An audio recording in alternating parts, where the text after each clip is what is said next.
এ আল্লাহ বলেন ওয়ালা তুতি, আপনি অনুসরণ করবেন না তাদেরকে, চলবেন না তাদের সাথে, বসবেন না তাদের সাথে, সম্পর্ক রাখবেন না তাদের সাথে। তিনটি বদভ্যাস যাদের।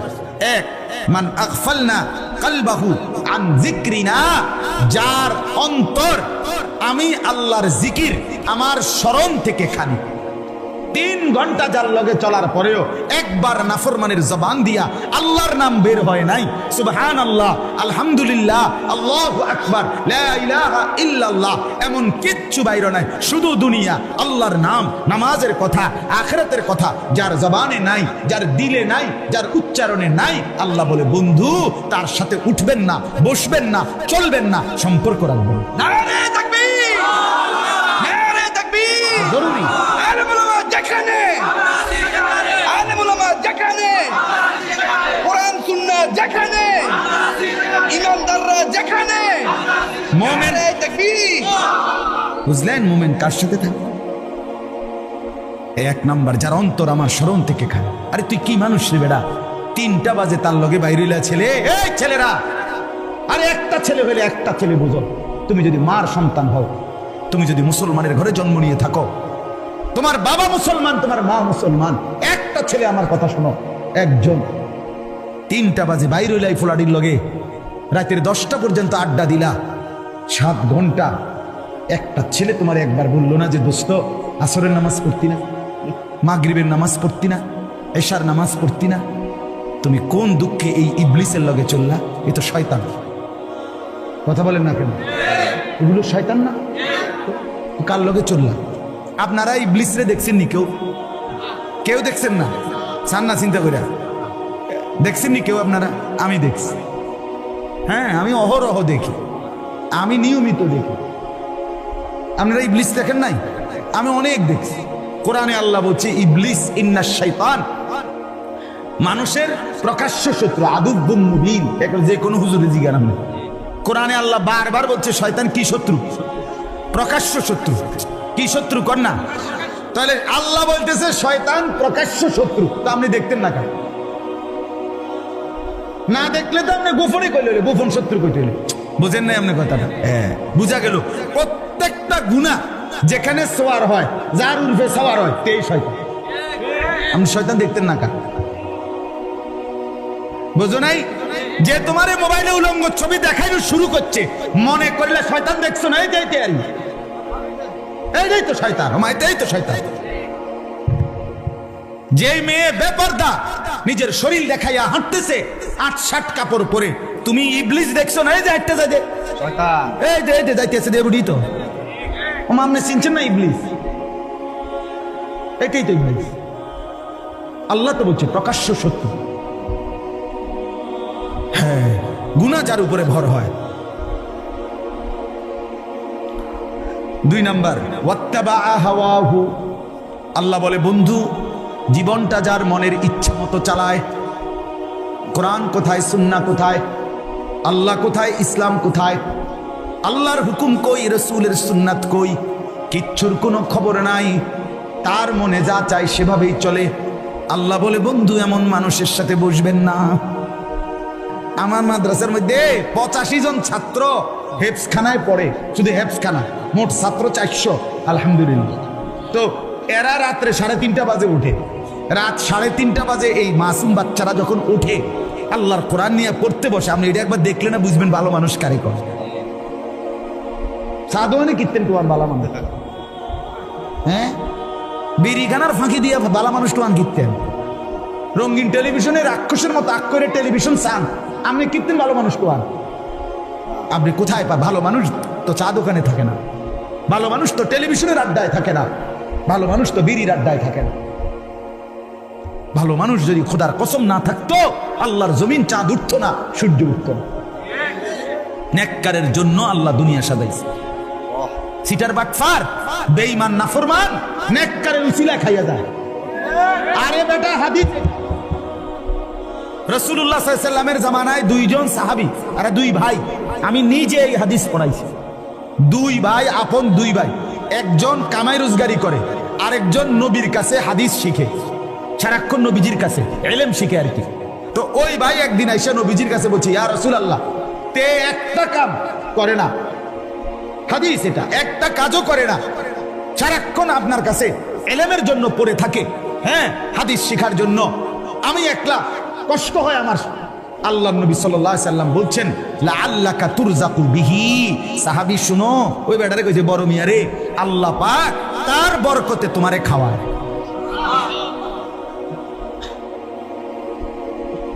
কার বরকতে? তালেবে ইলমের বরকতে, তালেবে ইলমের বরকতে। এই আল্লাহর কোরআন যারা মাদ্রাসায় ছেলেরা মেয়েরা পড়ে, খোদার কসম তাদের বরকতে আমরা বাকিরা খাই। আমার শায়েখ আল্লামা মুফতি মুশতাকুর নবী সাহেব বলে, এক রাত্রে শহরে বন্দরে যে জিনা ব্যভিচার মদ জুয়ার আড্ডা হয় বড় বড় শহরে, এক রাতেই গজব দিয়ে উল্টে এলাউনের কথা। কিন্তু জায়গায় জায়গায় ফাঁকে ফাঁকে বিভিন্ন মাদ্রাসা হেফজখানা, রাতের 3টা বাজে ছেলেরা যখন উঠে যায় আল্লাহর কোরআন নিয়ে বসে, তো রব্বুল আলামিন বলে চেয়েছিলাম আযাব দিয়ে ধ্বংস করে দিতে, কিন্তু তোরা উঠে গেলি, তোরা উঠে গেলি বান্দা, তোদের হাতে আমার কোরআন দেখে আমি কেমনে আযাব দিই। ঠিক আছে যা তুলে নিব।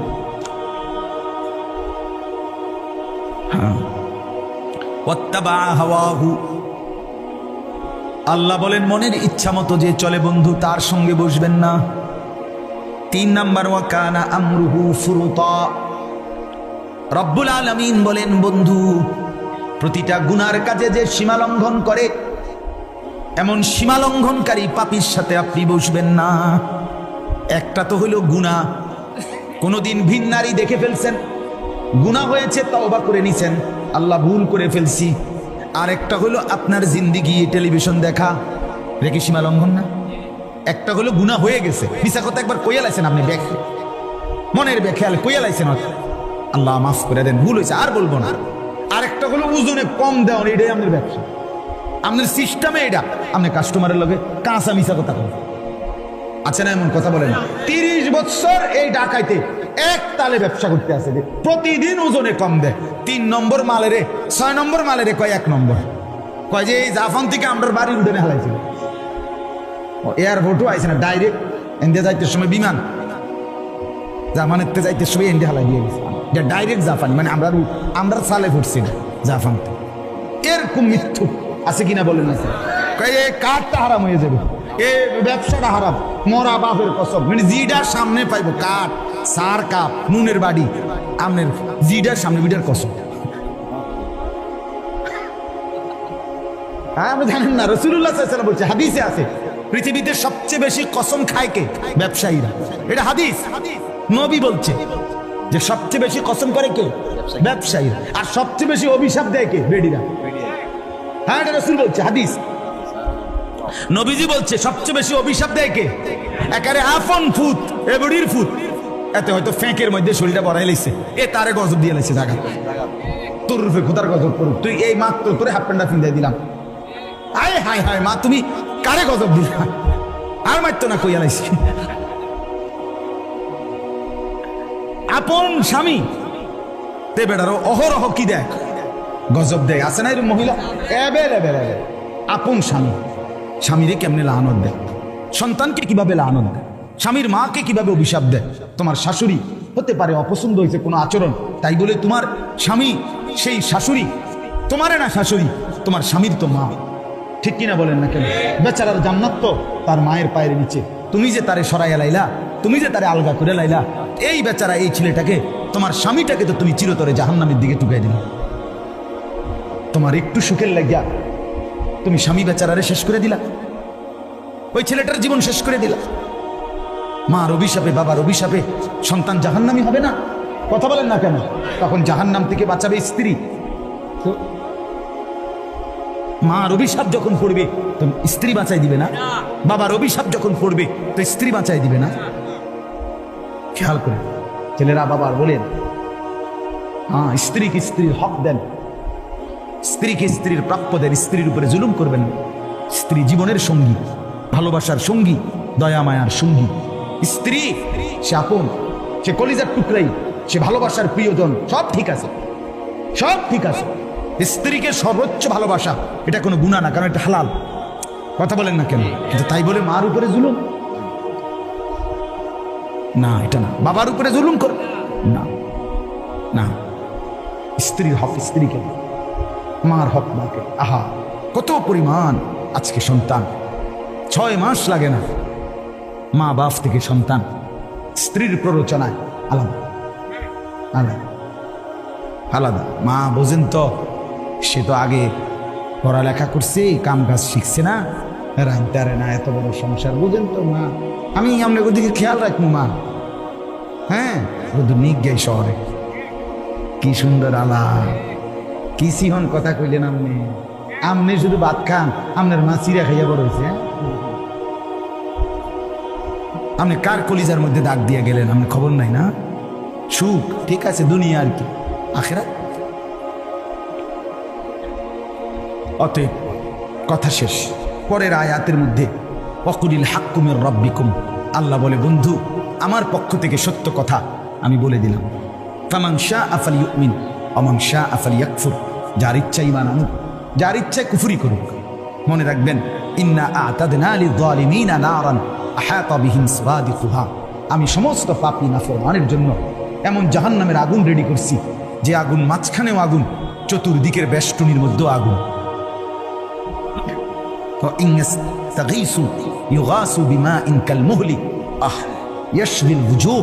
আল্লাহ বলে বান্দা বন্ধু বলে দেন, আমার সেই জাহান্নামে নাফরমান যখন জ্বলবে, প্রচন্ড তৃষ্ণার্ত হয়ে যখন পানি চাইবে, তা এতটা গরম পানি দেওয়া হবে, পানিটা মুখে লাগবার সাথে সাথেই পুরা চেহারাটা ঝলসে যাবে। বিইসা শারাব, কত নিকৃষ্ট পানীয়, সাআত মুরতাফাকা, কত নিকৃষ্ট ঠিকানা আমার বাপ। অতএব আজকে রাত গভীরে এই কথাটাই শুধু আপনাদেরকে বলতে চাই। ওই 28 নম্বর আয়াত দ্বারা বোঝা গেল, একজন মুসলমান যুবক হও আর বুড়া হন, আপনার সঙ্গী, আপনার আপনজন, আপনার সম্পর্ক, আপনার আন্তরিকতা হবে ইমানদারের সাথে। কার সাথে বলেন না? নামাজের সাথে। নামাজের সাথে। কোনো পাপী, কোনো সীমা লঙ্ঘনকারী, কোনো নাফরমান, তার সাথে স্বাভাবিক দুনিয়া চালবে। আমি খরচা কিনছি, খরচা দিচ্ছি, আমি গাড়ি তুলছি, গাড়িতে নামছি, আমার লেনদেন দুনিয়া, এটা ঠিক আছে, এটা তো কাফেরের লগও করা যায়। কথা বলেন, কিন্তু বন্ধুত্ব, উঠা বসা, সম্পর্ক, ফ্রেন্ড, আন্তরিকতা, ঘনিষ্ঠতা, এটা যেন কোনো নাফরমানের সাথে না হয়। নাফরমানের সাথে মোবাইলে, তোমার ফেসবুকে তোমার বন্ধু পৃথিবীর কাফেররাও, বেঈমানরাও, তুমি জানো না সবার সাথে বন্ধুত্ব এটা হারাম। বেঈমানের সাথে মুমিনের কি হইতে পারে না? তোমার ফ্রেন্ড এই কথার নাম দিয়া এই লিস্টে কোনো ইমানদার নেককার ছাড়া অন্য কারো নাম আসতে, এর 80,000 ফ্রেন্ড। এ দুটি ফ্যান তুমি ফিন্দো কেন? ফুল ফ্যান ফিন্দো কেন? তুমি তো ফুলাটাই তোলে ফ্যান, শার্টগাও তো কম নেই। আল্লাহ আমাদেরকে মাফ করে দেন। অতএব আমার বাপ, আমরা কি বুঝাইলাম? বুঝাইলাম এটা সঙ্গী বানাবেন কাকে? ইমানদারকে। বলেন না বলেন? নেককার। নবীজি বলছে, আল মারউ আলা দীনি খালিলিহি ফালিয়ানজুর আহাদুকুম মান ইউখালিল। নবীজি বলেন, প্রত্যেক মানুষ তার বন্ধুর রঙে গুণে গুণান্বিত হয়। অতএব তোমরা খেয়াল রেখো কাকে বন্ধু বানাচ্ছ। এই হাদিসটা পড়ছি। অতএব দয়া করে আজকে এই উখারি মাদ্রাসা, আমার ভাই আমার অনেক অনুরোধ করে অনেক আগে এই দাওয়াতটা নিছে, আল্লাহর দয়ায় আসা হয়েছে, আপনারাও বসছেন কষ্ট করে। আপনাদের কাছে আমার মেহেরবানি করে অনুরোধ, একটি মাদ্রাসা 3টা জিনিস চায়। 1 নাম্বার দোয়াউল মুসলিমিন, মুসলমানদের দোয়া। আপনারা দোয়া করেন আল্লাহ যেন ইখলাসের সাথে মাদ্রাসাটাকে কায়েম করে দেয়। 2 নাম্বার আতফালুল মুসলিমিন, মাদ্রাসা মুসলমানের সন্তান কি চায় বলেন না? সন্তান। আপনার সন্তান, আপনার ছেলে, আপনার মেয়ে, তারা যদি দিন না শিখে, শিখবে কি? হিন্দুর ফুটে, ইয়াহুদির ফুটে, কার ফুটে? মুসলমানের সন্তান। মুসলমানের সন্তান, মুসলমানের সন্তানকে দিন শেখাইতে হবে। আর শেখুল হাদিস আল্লামা আজিজুল হক রাহমাতুল্লাহ আলাইহি বলতেন যে এক মুমিনের যার মধ্যে নবীর ভালোবাসা আছে, তার ভালোবাসার এটাও একটা প্রমাণ যে সে নিজের বংশধরকে দিন শেখায়। কেন? যে সে বিশ্বাস করে যে আমার সন্তান যদি আলেমা হয় নবীর ওয়ারিস হবে, আর নবীর সাথে আমার সন্তানের নামও জুড়বে ওয়ারিসের তালিকা। এটা তো আমার রসুলের প্রতি ভালোবাসা, আমার মহব্বতের একটা চূড়ান্ত সীমা। এই জন্য 2 নাম্বার সন্তান। 3 নাম্বার আমওয়ালুল মুসলিমিন, মুসলমানের দান সাদাকা। আপনাদের দান, আপনাদের দান, আপনাদের সাদাকা। কারণ এখানে দুনিয়ার কাফের বেঈমান, দুনিয়ার মধ্যে যারা গুনার পরিবেশ ছড়ায়, তারা এখানে দিবেন। দিবে কি তারা? সবার নজর মাদ্রাসার মধ্যে কি কি ত্রুটি আছে।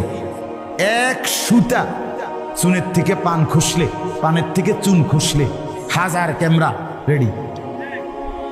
বুঝেন নাই? উদ্দেশ্য একটাই, মুসলমানের কাছে মাদ্রাসাকে ঘৃণিত। তাহলে এই জন্য আপনারা যদি সহযোগিতা না করেন, আপনারা মুসলমান, আপনারা ইমানদার, আপনারা দিনদার, আপনাদের সহযোগিতায় মাদ্রাসা, আপনাদের এই হালাল টাকার থেকে, উপার্জনের টাকার থেকে অল্প অল্প করে দেওয়া। বলেন, শুনেন কথাটা বুঝছেন? ছেলে মেয়ে বিবি বাচ্চার জন্য যে সংসার করছেন, এটার জন্য যা খরচ, এটা যেমন আপনি করছেন, আপনার আখিরাতের জন্য দান সাদাকা, এটা আপনারই জন্য। বিশ্বাস করে, এটা মাদ্রাসায় দিচ্ছেন, এটা আপনার গায়ে লাগছে, তা আমনের কামাই করার টাকা যে আমনের বিবি বাচ্চা খায়, এটাও তো আমনের গায়ে পড়ে না, তাদের জন্য ব্যয় হয়। তো ওইটা যেরকম সওয়াবের আশা, খোদার কসম দ্বীনের জন্য দেওয়া, এটাও সওয়াব। রাসূলুল্লাহ সাল্লাল্লাহু আলাইহি সাল্লাম আমাদেরকে উভয় ক্ষেত্রে উৎসাহিত করছে, বিবি বাচ্চার জন্য খরচ করো, আল্লাহর দ্বীনের জন্য খরচ করো। এই জন্য আপনাদের দান সাদাকা করবেন।